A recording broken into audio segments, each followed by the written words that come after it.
What's good, YouTube? Back with another 360 wave video, so let's get into it right away. I know I always come out here and preach brush, brush, brush, and a lot of people always think brushing is, what's gonna get you the waves. And you know what? It definitely is the main key, the most important thing you have to do when getting waves. But also what you gotta add on to that is the technique, how you're brushing. That can make or break your wave pattern. You could brush for hours. You see that I'm brushing in the mirror. I'm focused, you know what I'm saying? You could brush for hours, and if you're not hitting them right angles the correct way, you're just simply wasting time. When I first started brushing, I really just used to brush all over the place. You know what, as a beginner, you're gonna do that. Everybody gonna do that to get the waves. But then later on, you're gonna realize, like, my pattern is not looking right. And patterns need consistency. So I had to finally brush with a purpose. So I watched a lot of YouTube videos and finally learned. Like, just sit back and watch the video for a little bit. Watch how I'm brushing. I'm brushing away from my crown. I know where my crown is at on my head. You know what I'm saying? Grab your mirror, find your crown, and follow the angles that connect to the crown. Every section of your head has a specific direction it needs to be brushed in. Your crown is the center and everything flows from there. So when you got your crown right, it makes it easier. So I would say it's best to locate where your crown is on your head and then brush from there and find your patterns from there. Because you see how mine's is centered to the left. It's off center to the left. So I have to brush kind of slanted. If you're not sure how your pattern goes, look at your hair when it's damp. You know what I'm saying? How your curls lay down. You're just gonna wanna follow in that pattern. Truthfully, your wave pattern is already there. It just needs to be laid down and enhanced. Now, when you finally reach that point where you know where everything is, where your crown is, make sure that you're brushing slow, because fast, sloppy brushes is gonna mess up your pattern. There's no point to doing that. You got all the time in the world when you're brushing. Think of your brush like a sculptor's tool. You're shaping your hair with every brush, with every stroke. Another key thing is pressure. So too light, it's not gonna move anything.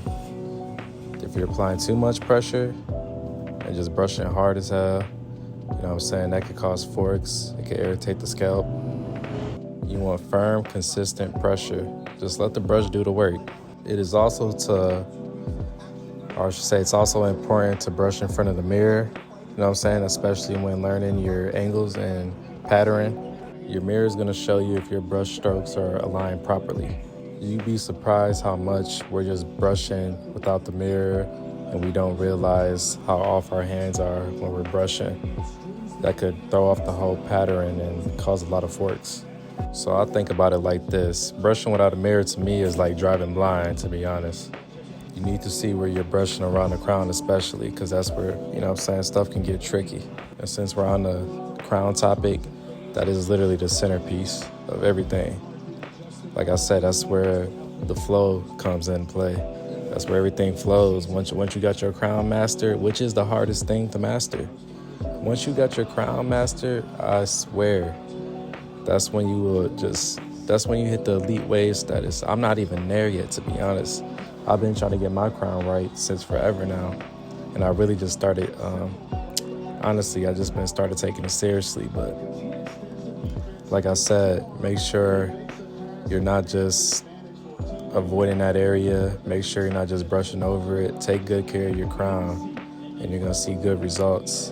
Because I feel like, especially within our culture, I feel like a lot of people would notice if that wave pattern is off when looking at the crown. I know I done heard a couple of people, because they done have waves, especially when you meet another waver, they gonna notice right away. So make sure you got that crown right.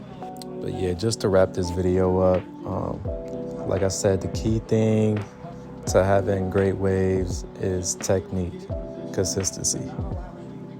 Brushing is important, but that technique is what's gonna take you there. So know your angles, follow your pattern, apply the correct amount of pressure, and be consistent. That's how you build clean waves, clean 360 waves. That's how you do it. So stick to it, be patient, and brush with intention, and y'all gonna be good to go. But that's really all for this video. I'm gonna keep the content coming.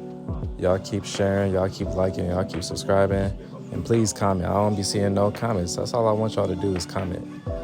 Comment whatever y'all want. I just want to see some comments. If y'all want to comment like on how long y'all been, you know what I'm saying, waving, when y'all start, just let me know. But appreciate you for watching as always, and I'll see y'all next time.